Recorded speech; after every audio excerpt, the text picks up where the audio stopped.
자, 프린트는 문제가 많더라도 좀 괜찮죠, 문제, 그죠? 그래서 같이 풀어드리는 게 가장 좋은 학습 효과죠. 이렇게 보시고요. 자, 일단은 지금 다음에 이제 배울 내용은요. 교재로 가시면은 페이지 145페이지로 가볼게요. 145페이지로 가시면은 제목이 뭐라고 되어 있냐면 주택 저당 유동화 제도라고 되어 있죠. 그럼 아까 채권을 그냥 해요. 현금화 시켜야 돼요. 그럼 우리가 한국대금융공사한테 넘기게 되면은 투자자한테 팔죠.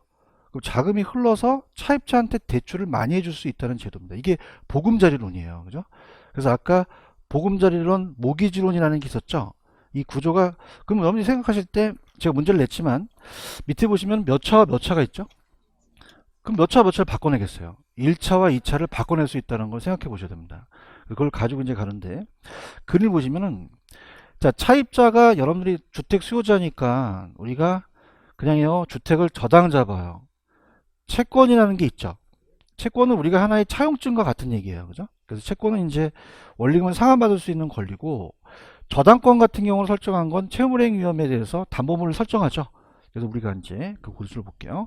자, 지금 몇 차 시장이 있다. 1차, 2차. 그래서 전체적인 흐름을 봐야 됩니다. 그래서 이렇게 보시고, 근데 이제 가장 좀 어려운 게 넘기시면은 여러분들이 147페이지 가시면은 영어가 나와요. MBS 제도 찾았습니까? 그럼 MBS는 우리나라 제도예요, 외국 제도예요? 어디 어디 셨죠? 영어니까. 그래서 영어가 약해요, 우리가. 그죠? 그래서 여러분들 이제 보시니까 항상 전철 타시면 뭐 저도 그좀 그렇지만 옆에 외국인이 앉으시면 굉장히 좀 불안해하십니다. 뭐 물어볼 것 같아서. 그래서 이게 영어는 야매 없이는 못 들은 거거든요. 이따 야매로 제가 딱 끝낼 텐데 야매도 그냥 이론이 돼야 돼요. 일단 예를 들어서 콜방어가 몇 글자죠? 그럼 세 글자 되는 걸 골라보세요. MBB하고 CMO로 제가 야매를 해드릴 거거든요. 근데 이 야매도 그냥 이해가 돼야 돼. 돼야 되고 원리를 아셔야 돼요. 아시겠어요? 감사합니다. 저당시장이 구조예요. 아까 제가 보금자리론이라고 말씀드렸죠. 자, 그래서 우리나라가 보금자리론이 만들어져요. 오기지론. 자, 그럼 보금자리론은 단기예요, 장기예요?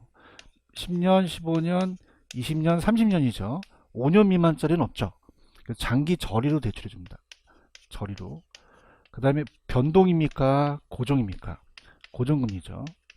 자, 얘도 그냥요. 거치 기간이 있어요. 있는데 이제 거치 기간이 또 없어졌는데 상환 방식이 아까 원금, 원리금, 체증식이라는 게 있나요? 얘 그대로 씁니다. 매월 단위로.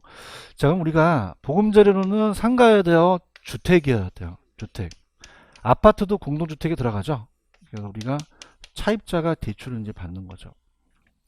그러면 우리가 만약에 좀 금액을 올려볼게. 1억짜리는 뭐 요새 없죠. 그래서 금액을 이제 뭐 예를 들어서 한 3억짜리 아파트를 사고 싶어요. 자, 그러면은 A은행한테 이제 돈을 빌리죠. 근데 보통 자, 그냥이요. 무주택 서민들을 위한 거예요. 무주택자 또는 1주택자도 가능하거든요. 요건은 또 있지만.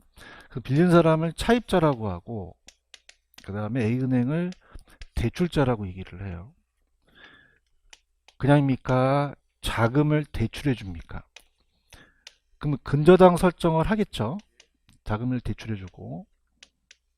그래서 우리가 주택을 그냥요 저당 잡아요. 채권이라는 걸 넘기죠. 참 주택 저당 채권이라고 하거든요. 저당 채권. 그래서 넘깁니다. 주택 저당 채권. 그럼 얘는 1차 대출 기간이면서 1차 대출 기간이면서 금고가 두 가지가 있어요. 현금 금고와 채권 금고가 있으면은 얘는 그냥입니까? 현금을 줍니까? 그 다음에 채권을 가져오죠. 그런데 그냥요 유동성 위험이 생겨요. 그럼 자, 이 채권을 그냥 해야 돼요. 한국주택금융공사에 유동화해야 돼요. 그래서 제가 아까 한국주택금융공사가 있다 그랬죠. 그 한국주택금융공사입니다. 주택금융공사가 우리가 유동화 중개 역할을 하죠. 오늘 여기서 이제 중개 역할을 합니다.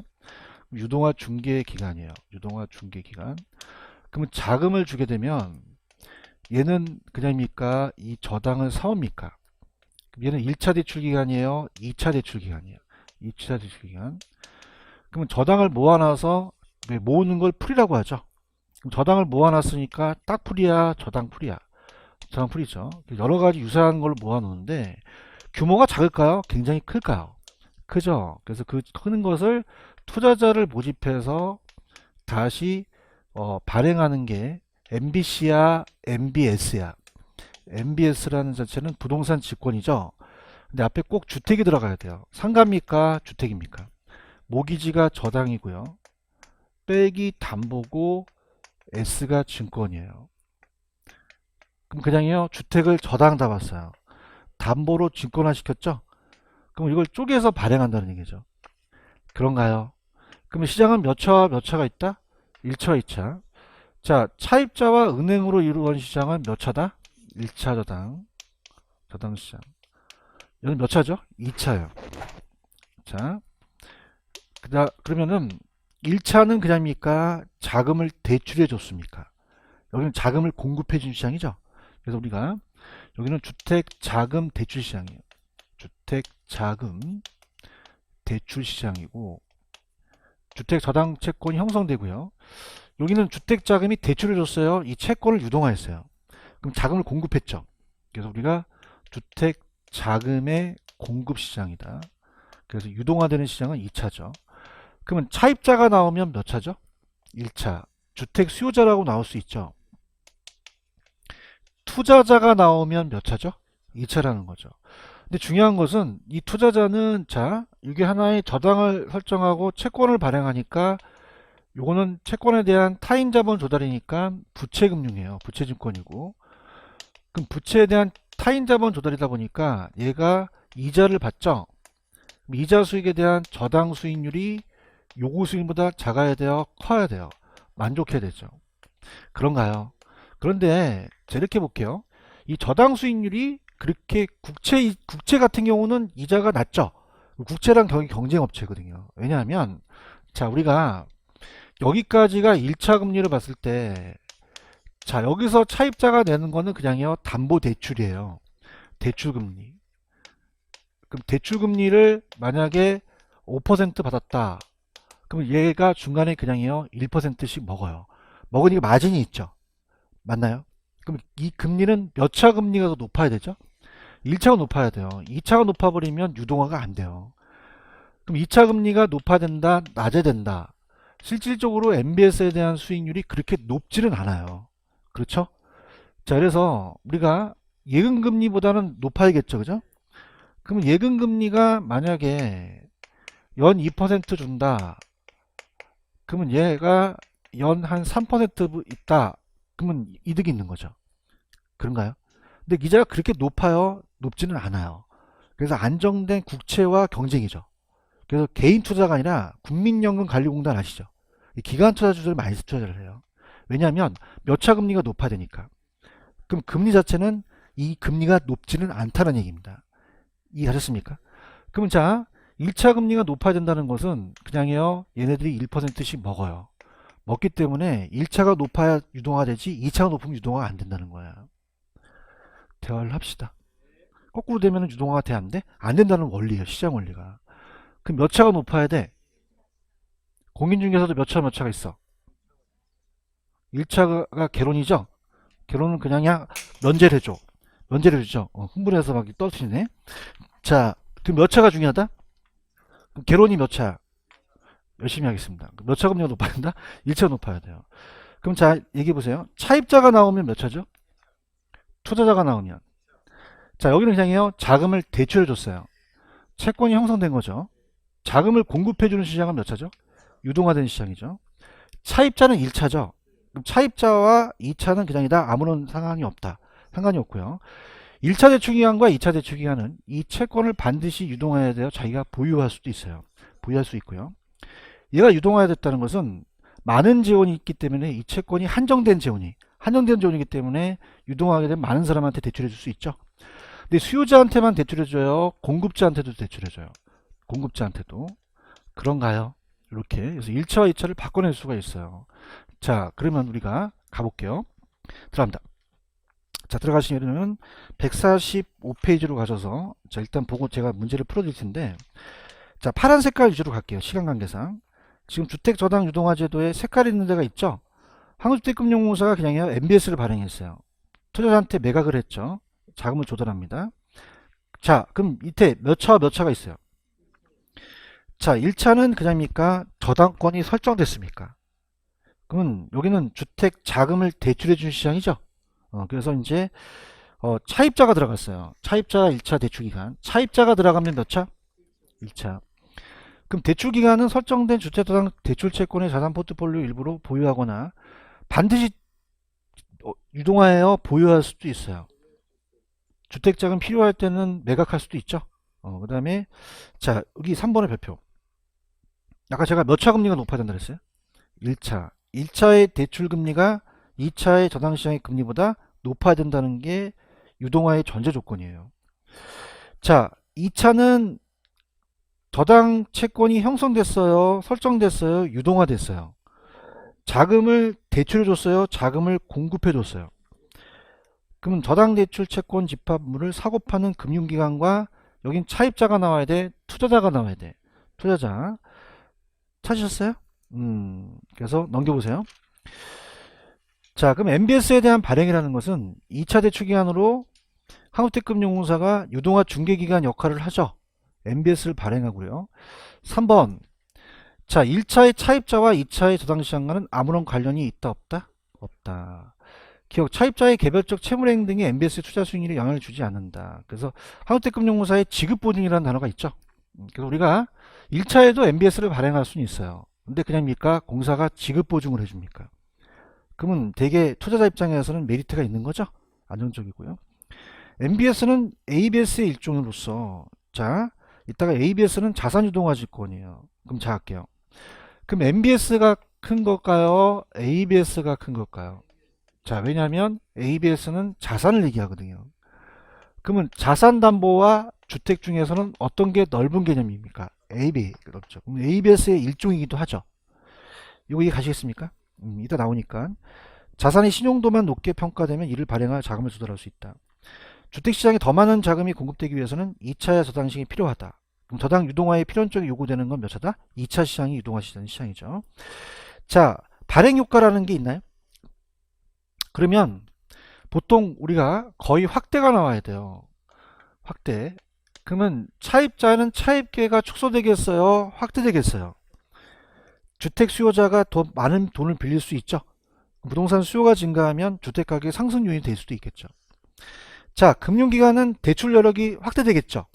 그럼 자금 조달이 용이하고 유동성 위험이 증가합니까? 감소합니까? 유동성이 증가하겠죠? 이거 이해 가셨어요? 자, 현금이 들어오니까 그냥입니까? 유동성은 증가합니까? 유동성에 따른 위험은요? 감소하고 많은 재원이에요? 한정된 재원이에요? 많은 재원이 아니죠, 그죠? 한정된 재원을 가지고 있어서 많은 차입자한테 자금을 공급할 수 있고 BIS의 자기 자본 비율은 현금 보유 비율이라고 적어 놓으세요. 그러면 현금이 적어져요? 현금이 많아져요? 재무 건전성 개선 효과가 있고요.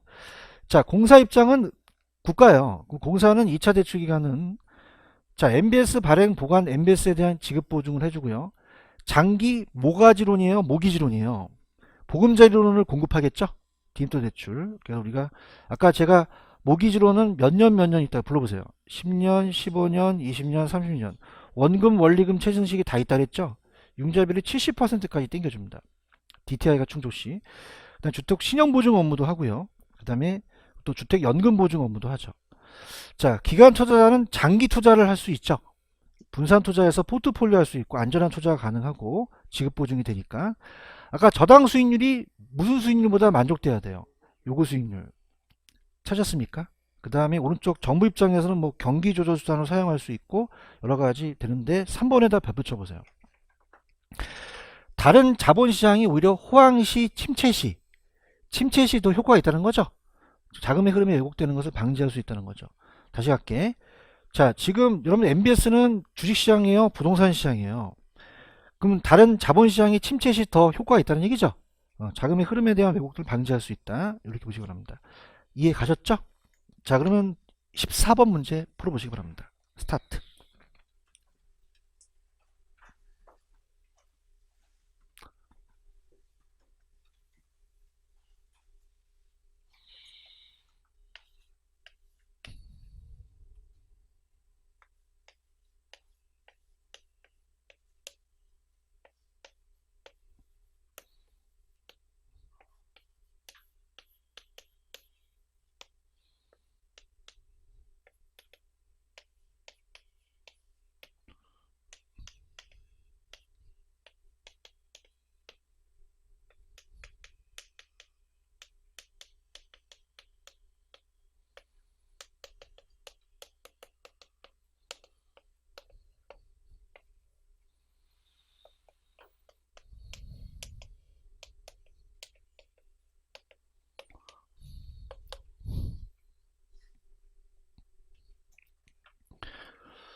자, 14번 저당시장 구조가 나오는데 가장 오는 것은 몇 번?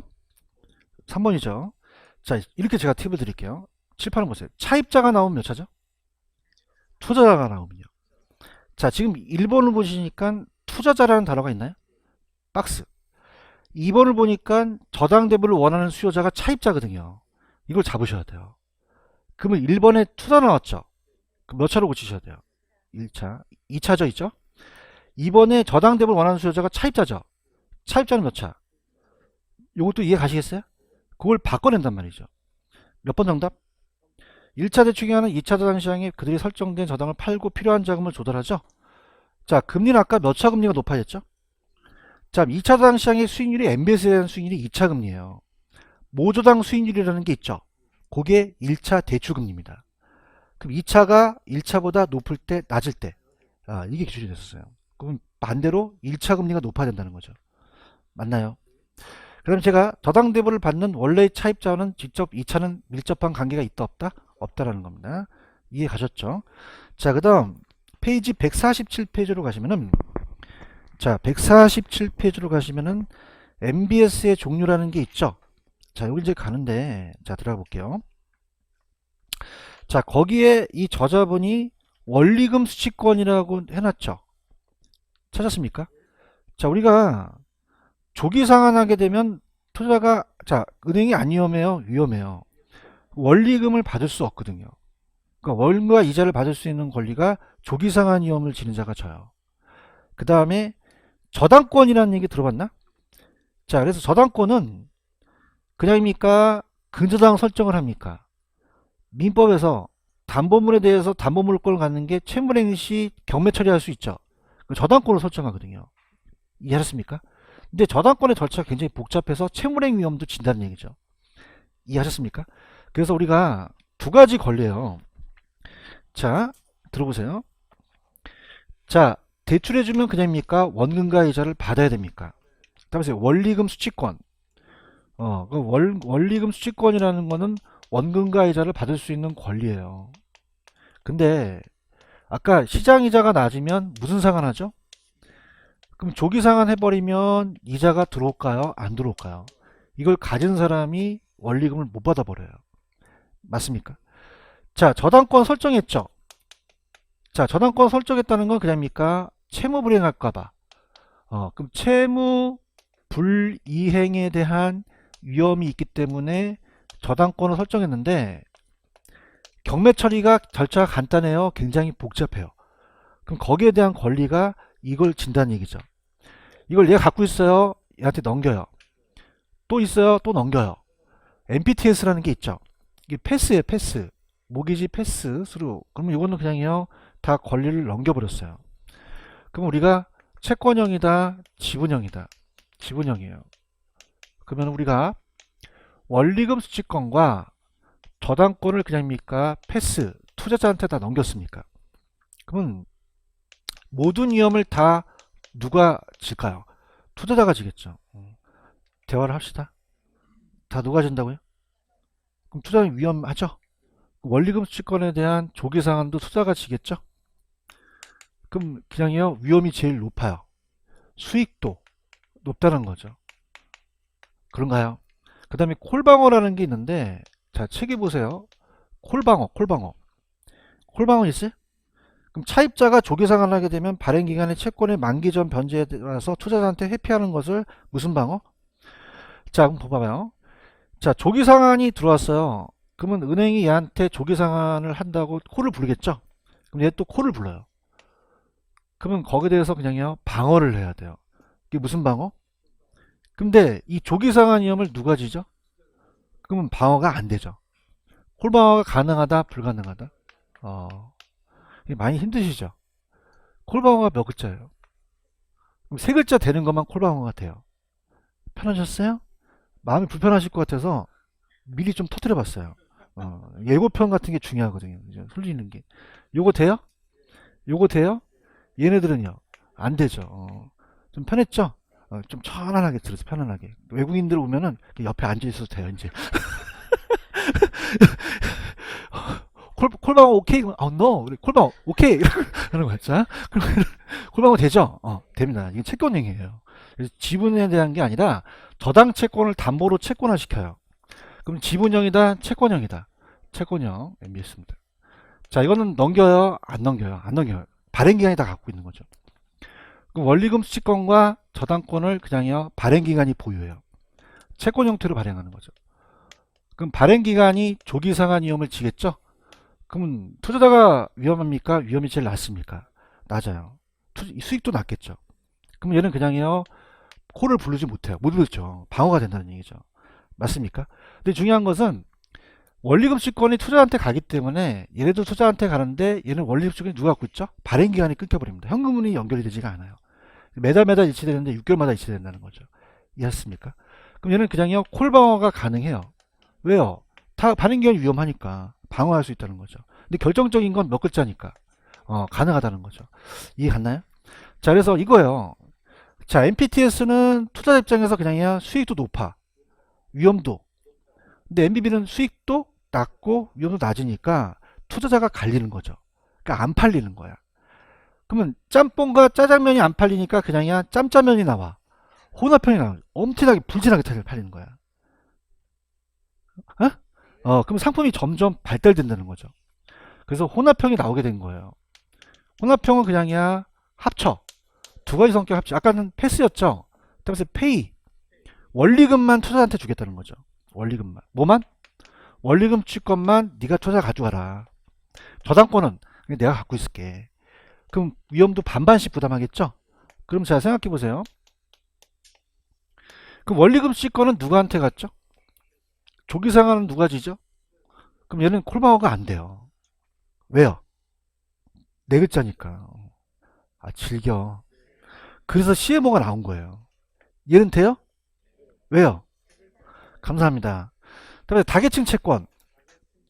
여러분들 지금 점심시간이 됐는데 우리가 이렇게 메뉴판을 보게 되면 짬짜면만 있습니까? 짜장면하고 탕수육도 같이 있습니까? 여러분들 결혼하려면 여러 가지 경험도 하셔야 돼요.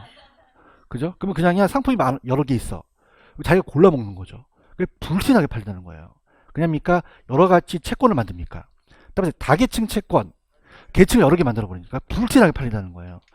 그럼 계층이 하나야, 여러 개야. 그래서 쪼갠다 그래서 따로 트렌치, 이게 쪼갠다는 거거든요. 1트렌치서부터 8트렌치까지가 있어요. 그 만기가 똑같겠어요? 만기 구조가 다르겠어요?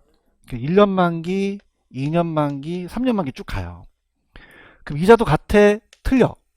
그럼 여러분 예치시켰을 때 1년 만기 이자가 세요? 3년 만기 이자가 세요?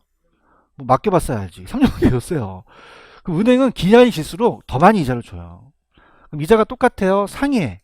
상이하죠. 얘가 3%면 얘가 뭐 3.1%, 3.2% 되죠. 그러면 8트렌치는 만약에 10년이다 그러면 그냥요 이자를 더 줘요. 왜? 위험하니까. 맞아요? 그럼 이자가 같다? 상이하다. 그럼 얘는 콜방어 안 돼? 돼. 어떻게 알았어? 근데 장기 투자자만 돼요. 무슨 투자만? 왜냐하면 단기 고객들은 콜방어가 한다 안 한다? 안 해요. 근데 넌 3년이니까 어머 넌 그래도 장기다. 예. 넌 1년 이후에 콜. 그다음에 1년 이후에 콜. 그럼 몇 년까지는 콜방어 할 수 있다는 거죠? 1년까지는 콜방어를 봐주겠다는 얘기예요. 맞나요? 근데 장기 투자자일수록 그냥이야 콜방어가 더 돼. 그럼 넌 3년 이후에 콜. 3년까지 콜방어가 된다는 거지. 그럼 단기일수록 장기일수록. 장기일수록 단기는 안 된다는 거예요. 이해하십니까? 그럼 얘도 혼합형이니까 따라서 원투 저발. 나봐요. 나봐요. 내 스텝을 밟을게요. 따라서 원투 저발. 그럼 원리금 수익권은 누가 갖고 가고 저당권은? 그럼 원리금에 대한 투자가 조기상환임을 지겠죠? 얘도 조기상환임은 투자가 져요. 콜방어가 가능한 것 뿐이죠. 이해 갔나요? 그럼 자 할게요. 자, 콜방어까지는 야매 가셨어요? 그럼 두 번째 야매. 자, 초과담보도 있긴 한데 이 저자가 초과담보까지는 깊게 안 넣어줬더라고요. 그래서 투자자를 소리나는 데 써볼게요. 투자자를 소리나는 데 써보세요. 투자자가 되고 그 다음에 발행기간은 행위 중요한 게 아니라 발이 중요해요. 그래서 발, 비가 들어가죠. 그죠? 그럼 비가 들어가면 누가 다지죠? 발행기간. T가 들어가면 투자가 지는 거예요. 자, 따라서 발발이. 그럼 얘는 발행기간만 들어갔죠? 그럼 다 누가 진다? 발행기간이 지는 거예요. 발행기간. 그런가요? 자, 얘는 그냥요. 두 개 다 들어갔어. 무슨 홍이죠? 혼합형이죠. 근데 따보세요. 원투 저발. 자, 그냥이야 페이만 넘겨. 원투 원리금만 투자한테 가요. 저당권은 누가 갖고 있죠? 발행기관이 갖고 있죠. 맞습니까? 그러면 얘는 그냥이야 T가 있죠. 학교 다닐 때 S는 그냥이야 복수 체제야. 그럼 누구 애들이다? 투자자 애들이 되는 거죠. 이해하셨죠, 그죠? 그래서 우리나라 발행하는 게 MBB하고 MBS에 대한 종류 CMO를 발행해요. 그럼 MBB와 CMO가 잘 나오죠. 근데 MBB는 주택저당채권 담보부채권이라고 한글로 나올 수도 있어요. 그래서 제가 이거 싫어하는데 제가 야매를 잘한다는 걸 출제원들이 알았나 봐. 제 동기들이. 그래서 나를 죽이려고 이걸 한글로 낸 거야. 그죠? 왜냐면 공사 이렇게 돼 있거든요. 그래서 내가 욕을 했더니 이제 영어까지 같이 내요. 걱정하지 마세요. 그죠? 자, 할게요. 지금 박스 보고 있어요? 그러면 자, 할게. MPTS 있어요? 그럼 TS니까 투투죠? 다 누가 갖고 있어? 그럼 얘는 조기사, 자, 여기는 콜방어 돼, 안 돼? 얘 몇 글자니까? 감사합니다. MBB는 발발이죠? 그러면 발발이죠? 다 누가 가져가? 그러면 콜방어 돼, 안 돼? 가능하죠? 자, MPTB는 그냥 야 원투 저발이야. 원리금 수취권은 누구한테? 조기상한지겠죠. 저발은요? 저당권은 발행기관이지겠죠. 맞나요? 근데 MPTB는 네 글자니까 콜방어가 불가능하나 CMO는 가능하죠. 근데 부분이라는 것은 장기 투자자라고 적어 놓으셔야 돼요. 누구 투자자일수록? 장기. 그럼 가볼게. 밑에 MBB는 발발이죠. 다 누가 가져가? 그럼 차입자의 채무자 상환하는 원리금 MBB의 발행기간이 이전되지만 투자자한테 MBB 보유기간 동안에 별도의 채권이자가 지급되며 투자 원금은 MBB 만기 때 지급된다. 자, MBB는 누구를 보호하기 위해서? 그러면 MBB의 발행액의 125에 400개에 대한 초과담보 수준이 있죠. 자산가치가 떨어질 수 있으니까. 그럼 얘는 그냥이야 초과담보가 있어. 있죠. 은행이 또 위험할 수 있으니까. 넘겨보세요. 자, CMO에다가 별 펼쳐보세요. CMO가 잘 나옵니다. CMO 있어요? 자, 얘는 그냥요 다계층 채권이에요. 혼합형이에요. 위험의 분산과 다양한 투자 욕구를 충족하기 위해서 채권의 만기와 이자가 같아요. 다양해요. 그럼 여러 가지 종류의 채권이죠. 아까 제가 하나씩 하나씩 트렌치라고 했죠. 그러면 채권의 만기가 동일할 필요가 없다. 고정 또는 유동이 될 수가 있고요. 자, 얘는 트렌치에 따라서 콜방어를 할 수가, 자, 첫 번째 트렌치는 될까요? 안 될까요? 안 돼요. 장기자만 되잖아요. 그죠? 그래서 첫 번째 트렌치는 채무자에 대한 원가 이자가 수취되는 구조로서 MBTS와 그 성격이 같고, 첫 번째 트렌치가 아닌 나머지 트렌치가 장기 투자자죠. MBB와 그 성격이 유사하기 때문에 선순위가 아닌 나머지 후순위 트렌치는 채권의 보유기간 동안 이자만 수취합니다. 자, B의 별표. 어떤 투자자일수록 장기 투자가 원하는 콜방어를 실현할 수가 있다는 얘기죠. 이해 갔나요? CMO는 두 가지의 혼합형이고 마지막 후순위 트렌치가 더 높은 이자가 지급되죠. 자, 우리는 보통 선순위를 씁니다. 후순위보다. 선순위가 신용등급이 더 높죠. 신용등급이 낮은 채권에 더 높은 이자가 지급됨으로써 투자자의 위험이 더 커지죠. 이해하셨죠? 그죠? 자, 합니다. 그 다음에 MBS에 대한 특성은 파란 색깔 위주. 저당 대출의 만기보다 짧은 만기를 가진 또 혹은 긴 만기를 가진 MBS를 발행할 수 없다. 발행할 수도 있다. 있다는 거죠. 이해 가셨죠? 그 외에는 뭐 나와 있는 건 뭐 한번 읽어보시면 되고, 그 다음에 자, 오른쪽 자신이 어떤 자산이 주택 저당 채권의 집합물로 담보로 해서 별도의 신용 보완이 이루어지는 높은 신용등급의 채권인데 참고하시기 바랍니다. 자, 그러면 가볼게요. 15번은 문제를 풀어보는데 15번이 이제 제가 낸 게 아니라 타 출판사의 모의고사 나왔던 문제인데 저도 같이 참여를 했는데 이게 야매가 안 먹혀야 돼, 먹혀야 돼? 풀어보세요. 먹히나 맞춰보세요.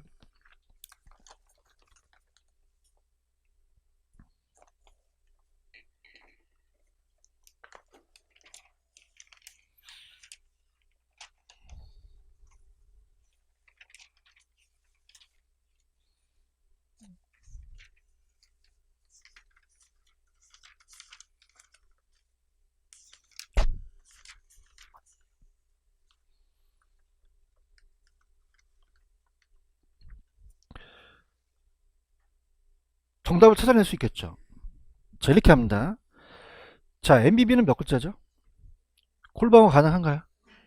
대답 좀 해주세요. MPTS는 다 투자자 애들이죠. 위험이고 CMO는 콜방어 가능해요? 그럼 불가능하다면 틀렸죠. 트렌치별로 콜방어를 실현합니다. 몇 번 틀렸어요? MPTS는 네 글자죠. 콜바가 불가능하고요. CMO도 따라서 1, 2. 원리금수익권은 누가 갖고 왔어요? 그럼 조기상한 이용 투자가 지겠죠. 이해하시죠? 그죠? 몇 번 정답?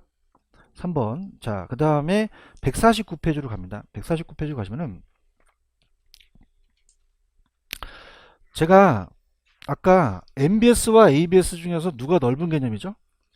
ABS가 넓죠? 그럼 ABS가 자산담보가 MBS를 포함시켜요. 그래서 이제 우리가 얘는 깊게 나온 적은 없었어요. 지금까지. 그럼 들어보세요. ABS는 차에 장착시키는 게 아니에요. 자, ABS는 원래 주의 있게 보실 게 원래는 자산, 어셋, 빼기 담보거든요. 원래 담보부 증권이 나와야 담보가 들어갔으니까 부채증권이라는 걸 아시는데 자산 유동화 증권에도 맞거든요. 그럼 자산을 가지고 그냥입니까? 현금화 시킵니까? 증권화 시킬 수 있죠. 그럼 이 안에 그냥요 MBS가 있어요. 있죠. MBS는 주택이지만 이 안에 들어가는 거죠. 자, 그래서 지금 ABS 자산 유동화 증권 있나요? 그건 자산 유동화란 법률의 특별법입니다. 그래서 유동화 전문 회사가 있어요. 그걸 발행하는데 자, ABS는 그냥요 자산을 담보로 가요. 그럼 자산은 굉장히 광범위하죠. 채권도 있고 기업보험, 수익증권 형태, 주택저당도 있죠. 자, 그럼 유동화에 대한 증권의 종류는 아까 우리나라가 지금 CMO를 발행한다고 말씀드렸죠. 그 CMO가 이제 그 MBS에 대한 종류가 되고 CMBS라는 게 있나요? CMBS는 커머셜이에요. 그러면 상업용이죠. 그러면 상가도 그냥요 담보로 갈 수 있어요. 그럼 상가도 모기지할 수 있죠. 그래서 이제 이 MBS로 이제 CMBS는 상업용이다. 아까 MBS는 그냥이었어요. 주택이었어요.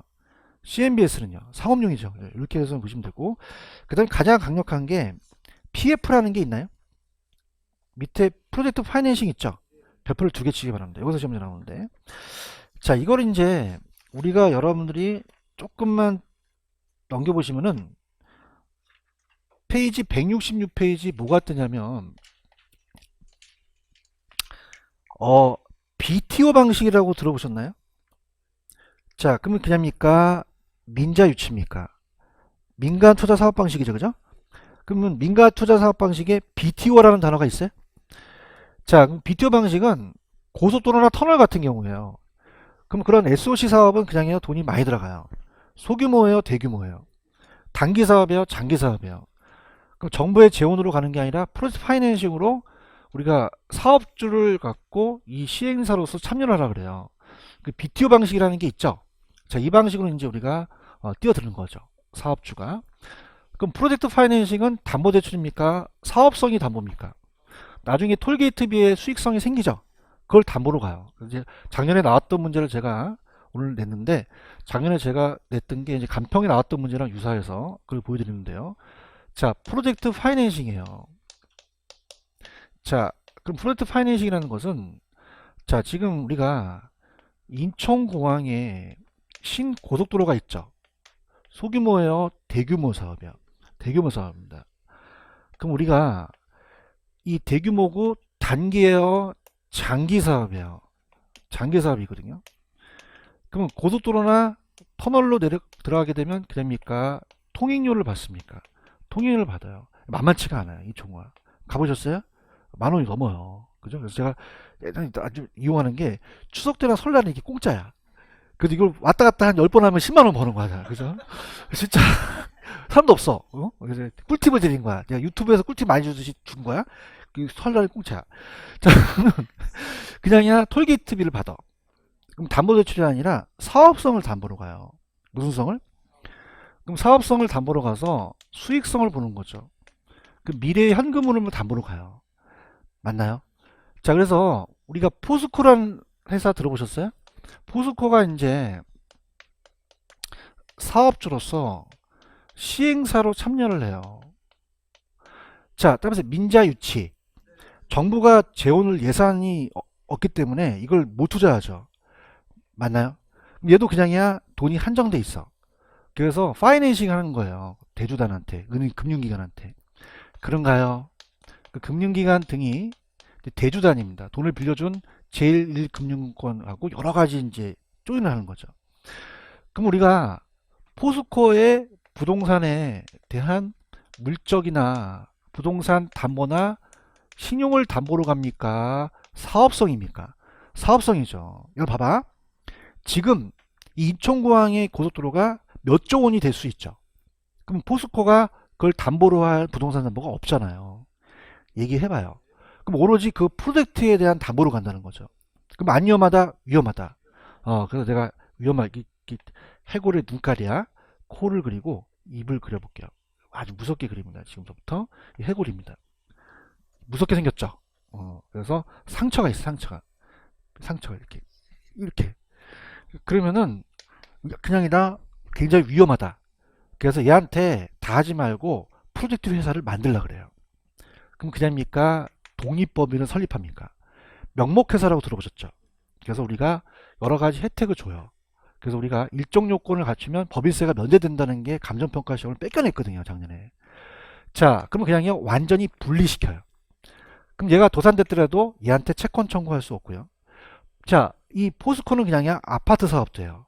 망한다 해도 영향을 줄 수가 없다는 얘기죠. 이해 갔나요? 그럼 우리가 만약에 얘한테 만약에 이게 한 5천억이다. 그럼 주게 되면은 여기 고속도로 사업에 투자하겠죠.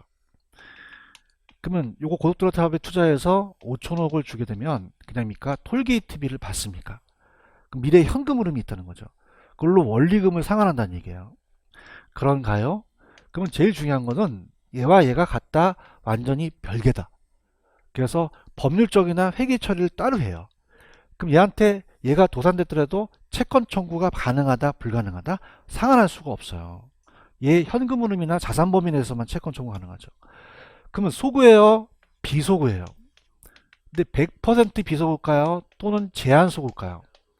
자, 여러분들 은행이요. 야, 너 담보 갖고 와. 없는데요? 연대보증서라 그러죠. 여러 가지 보증과 보험을 또 원해요. 그럼 얘한테 다 할까요? 여러 이해 관계자를 나눌까요? 나눠서 시공사를 선정하라 그러죠. 그러면 그냥요 지급보증을 하라 그래요. 그러면 그냥요 위험을 분산시켜요. 그러면 완전히 비소구다, 제한소구다. 제한소구고 요 범위 내에서만 채권 청구가 가능한 거죠. 이해 갔나요? 그 다음에 포스코는요 그냥입니까? 더샵 아파트도 집니까? 그럼 아파트를 지게 되면은 대규모 단지를 짓게 되면요 그냥해서요 은행에서 돈을 땡겨야 돼요. 근데 부채로 기록이 되면은 장부에 되면 될까 안 될까? 안 돼요. 그래서 이 부의금융이라는 게 나왔어요. 자, 부의금융은 따라해보세요. 장부의 금융. 그럼 장부예요? 장부 외예요? 여기 장부가 아니라 여기 회사의 장부에 기록되는 거죠. 그죠? 그래서 작년에 낸 사람은 그래도 좀 회계를 아는 사람입니다. 원래 따라서 대차 대조표, 차변 대변, 밸런스를 맞춰야 되죠. 부채로 기록되는데 오프 밸런스는 안 맞다는 거죠. 근데 이 회계법이 바뀌어서 재무상태표로 바뀌었거든요. 그래서 이 재무상태표에 부채로 기록이 된다 안 된다 안 돼요. 그러면 어떻게 돼요? 돈 빌리기가 쉽죠. 그러면 채무 수용 능력을 높여줬다는 건 누구의 장점이죠? 사업주의 장점이라는 거예요. 이해 갔나요? 그 다음에 금융기관의 장점도 있겠죠. 그럼 얘의 장점은요. 자, 우리가 어떻게 생각하십니까? 지금 안 위험해요? 위험해요. 사업성 검토가 끝났죠. 정보를 공유하니까 정보의 비대칭성에 대한 문제를 줄일 수 있다는 거죠. 맞나요? 그 다음에 자, 얘가 아까 여러 사업 주체를 뒀다는 건 그냥입니까? 위험을 분산시킵니까? 그 위험 분산시키지만 상황이 많으면 많으면 배가 산으로 갈 수도 있죠. 그럼 그냥입니까? 사업이 지연될 수도 있습니까? 추가적 비용이 더 나갈 수 있다는 거죠. 그 수수료가 더 나가요. 그러나 얘가 만약에 이게 대박이 터지면 그냥입니까? 수익도 높아집니까? 높아진다는 거죠. 맞나요? 그 다음에 우리가 자금관리라는 게 나와요. 자금관리. 그럼 자금관리를 그냥 해요? 따로 해야 돼요. 따로 해야 되죠. 옛날에 우리가 설날에 엄마가 세뱃돈 받으면 그냥 해요? 괄치해요. 그냥입니까? 별도 통장을 만듭니까? 만들겠죠. 별도 계좌를 만들어 버려요. 왜냐면 아버지가 부도나면 또 그거 갖고 또 살림을 다시 해야 되잖아요. 맞습니까? 똑같은 거예요. 그럼 그냥이야 따로 관리해. 따로 에스크로우로 관리합니다. 그래서 에스크로우라는 것은 우리가 거기에 대한 별도 계좌를 만들어서 결제 위탁 계정을 만드는 거죠. 부동산 신탁회사라고 들어보셨죠?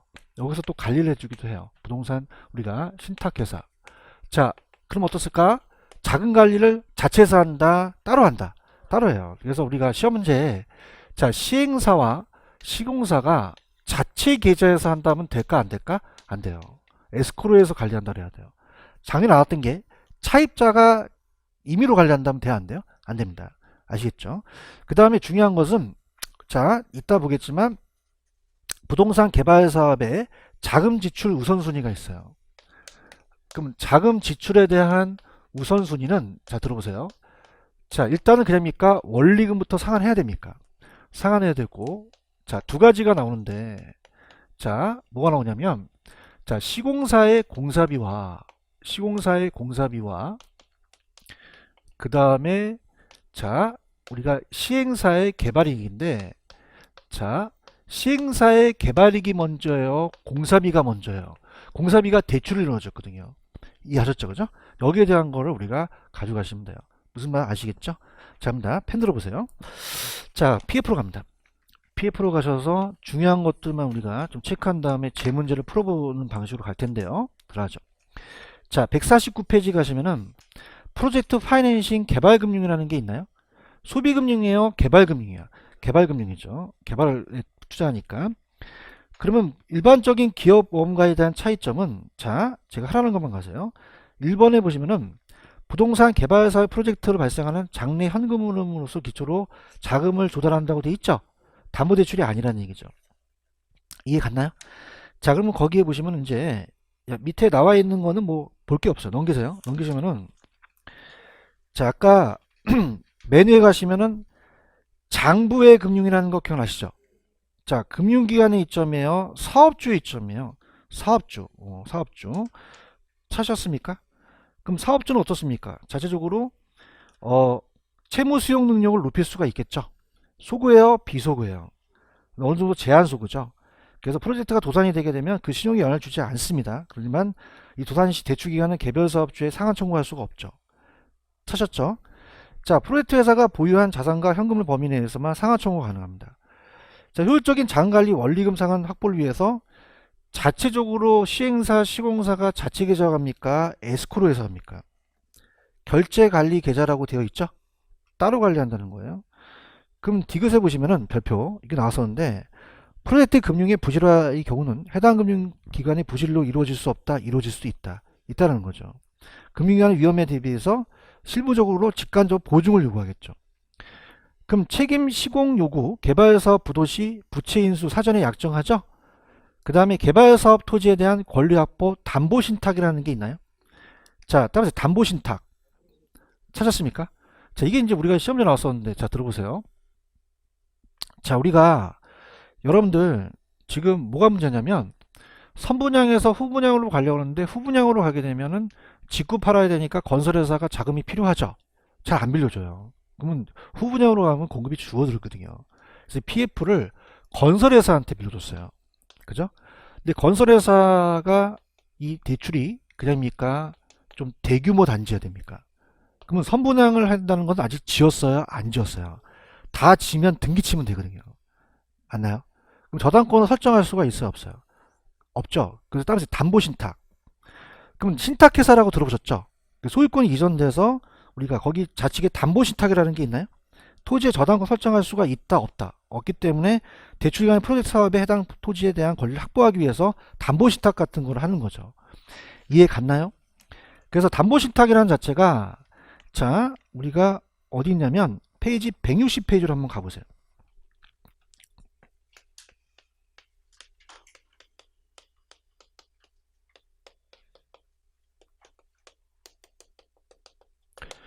그 좌측에 보시면은 보충에 신탁증서금융이라는 단어가 있나요? 자 할게요. 자 부동산을 위탁한 소유자가 부동산 신탁회사의 약정에 의해서 뭘 교부받았습니까? 그럼 금융기관의 제시에서 융자를 받는 것을 말하죠? 그것을 무슨 신탁이라고 하죠? 담보신탁이라고 해요. 그럼 토지 소유자가 부동산 신탁계약 설정 기간에 수익증권을 기초로 금융기관으로부터 자금을 그냥이며 차입할 수가 있어요. 차입할 수 있죠. 얘기해봐요. 그러면 지금 이 저자가 안 해놨는데 지금 어떻습니까? 은행이 수익증권을 교부받았죠. 여러분들 민법 시간에 질권 설정한다는 얘기 들으셨나요? 그 수익증권의 지위권을 설정해서 그 장치를 해놓는 거예요. 이해 갔나요? 그럼 어떻습니까? 수익증권을 기초한 은행이 자금을 차입할 수 없다, 차입할 수도 있다. 있다는 거죠. 요거 이해 가셨어요? 그래서 전 페이지 다시 올게요. 제가 아까 어디 하다 흥분하다 왔지? 150페이지 프로젝트 파이낸싱 하다 왔죠? 자, 다시 할게. 그러니까 여러분들 제가 이렇게 한번 보세요. 지금 선본양 같은 경우는 아직 지었어요? 안 지었어요? 토지만 확보했죠? 얘기해봐요. 자, 등기를 치면은, 나중에 다 끝나버리면은 등기를 치면 되거든요. 그럼 저당권 설정하는데, 아파트에 저당권 설정할 수 있다, 없다? 그다음에 담보신탁. 그럼 신탁회사한테 어떻게 됩니까? 형식적으로 소유권을 이전합니까? 수익주권을 교부받죠? 이걸 은행에다 제출한다는 거죠. 그럼 은행은 거기다 그냥입니까? 질권을 설정합니까? 그래서 그걸 확보한다는 얘기예요. 이해 갔나요? 그래서 그 담보신탁이라는 자체가 오른쪽에 개발사업 토지의 권리를 확보하는 거죠. 얘기 좀 해봐요. 그럼 대출금 선상환이라는 자체가 이제 중요한 거고, 아까 개발이익이 먼저예요? 공사비가 먼저예요? 공사비가 대출로 이루어졌죠? 공사비가 먼저고, 시행사, 시공사에 대한 추가적인 출자 요구를 하고, 자, 3번은, 자, 이건 사업주 입장이에요? 금융기관 입장이에요? 그러면 2번, 금융기관은 프로젝트 회사가 단일 사업에 치중한 것을 요구하고, 자, 3번은 별표. 차주가, 빌린 사람과 얘가 차주라면 대주 간에 정보의 비대칭 문제를 그냥입니까? 해소할 수가 있습니까? 해소한다고 돼 있죠? 그 다음에 오른쪽에 그 동그라미 4번은 이따가 드리고, 양가로 4번 갑니다. 별표. 자, 프로젝트 금융을 활성화하잖아요. 그럼 아까 제가 건설회사한테도 빌려준다 그랬죠? 그럼 주택에 대한 공급을 감소시키겠어요? 증가시키겠어요? 증가시키고. 자, 그 다음에 2번. 개발업자 입장에서는 자금 조달 능력과 신용은 취약하지만 기술 시공 능력이 우수하고 프로젝트 높은 수익성이 검토되면 자금을 조달할 수 없다? 있다. 있죠. 자, 분명히 제가 얘기했어. 지금 선분양에서 무슨 분양으로 가려고 그래요? 자, 이렇게 봅니다. 저 보세요.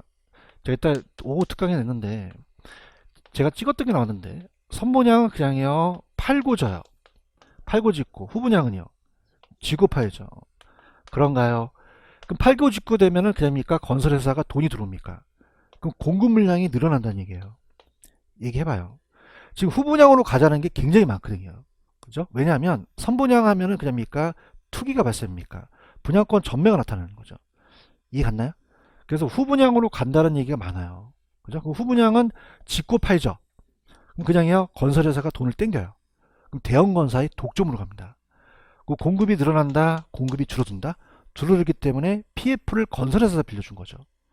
얘기해봐요. 그러면 어떻게 된다? 지금 어디 151페이지 지금 보고 있는 거예요? 그러면 이거는 무슨 분양을 정착시키기 위해서 후분양이죠. 그래서 자금 조달 능력이 신용이 취약한 기업에 필요한 자금을 조달할 수 있다는 거죠. 이해 갔나? 근데 중요한 건 잘 봐요. 선분양, 자, 지금 선분양 제도에서 후분양으로 가기 위해서 PF를 많이 대출을 일으킨 거죠. 그럼 무슨 분양을 하기 위해서? 후분양을 하기 위한 거겠죠. 이해하셨죠? 근데 시험 문제 그렇게 어렵게 안 나옵니다. 제 작년 문제를 한번 풀어볼게요. 작년 문제 16번 문제입니다. 16번 풀어보세요. 스타트.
자, 16번. 사업주가 특수 목적회사인 프로젝트 회사를 설립했죠.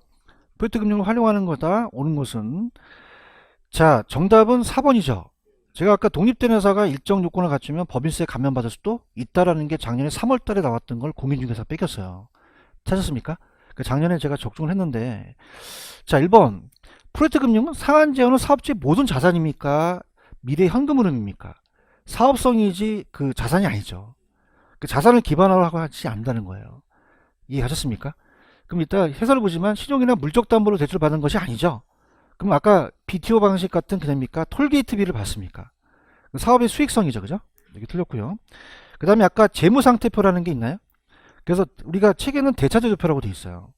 그럼 재무상태표에 부채가 표시됩니까? 그냥요 장부의 금융이에요. 표시돼야 안 돼요. 안 되거든요. 이해 갔나요? 표시되는 거는 이 독립된 회사한테 회계 처리를 가는 거죠. 그러면 부채가 표시된다, 안 된다? 안 되고요.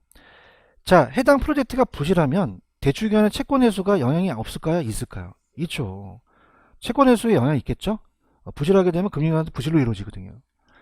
여러분 옛날에 부산저축은행이 부도났다는 얘기 들으셨죠? 이 건설회사한테 많은 PF를 일으켰어요. 근데 부산이 분양이 안 됐거든요. 그럼 부실이 안 나타난다, 나타난다? 그럼 채권 회수에 영향이 있겠죠. 그런가요? 자, 프로젝트 사업의 자금은 차주가 임의로 관리할까요? 에스크로에서 할까요?